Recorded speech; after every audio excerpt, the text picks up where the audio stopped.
আমরা সকল অবগত আছি যে কিছুদিন পরেই কিন্তু কুরবানি শুরু। এই জন্য কুরবানি যেহেতু শুরু, সর্বপ্রথম কিন্তু আমাদের নিয়তটাকে খালেস করতে হবে।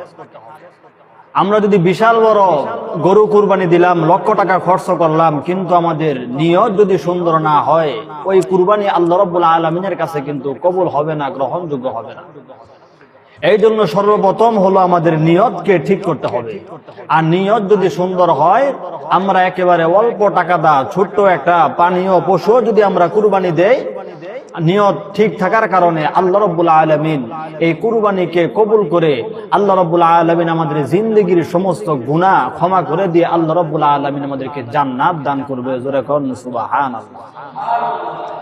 এই জন্য আল্লাহ রাব্বুল আলামিন পবিত্র কালামুল্লাহ শরীফের ভিতরে জানায়া দেয়, কুল ইন্না সলাতি ওয়া নুসুকি ওয়া মাহইয়ায়া ওয়া মামাতি লিল্লাহি রাব্বিল আলামিন।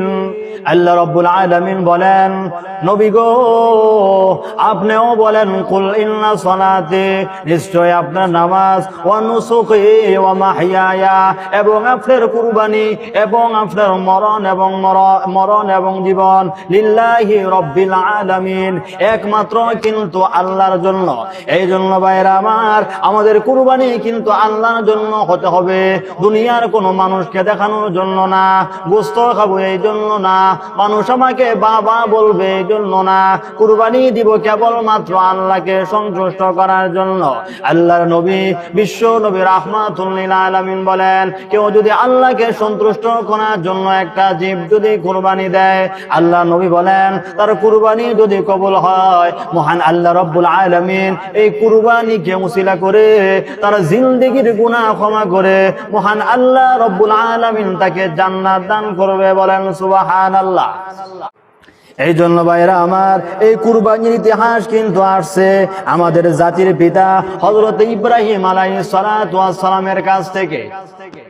আমাদের জাতির পিতা হযরত ইব্রাহিম আলাইহিস সালাতু ওয়াস সালাম, ইনি কিন্তু সর্বপ্রথম কুরবানি দিয়েছে।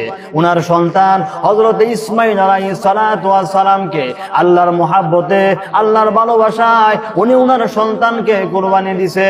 কিন্তু আমাদের জন্য সন্তান কুরবানি দেওয়া কিন্তু মহান আল্লাহ বলে নাই, এই আদেশও কিন্তু করে নাই।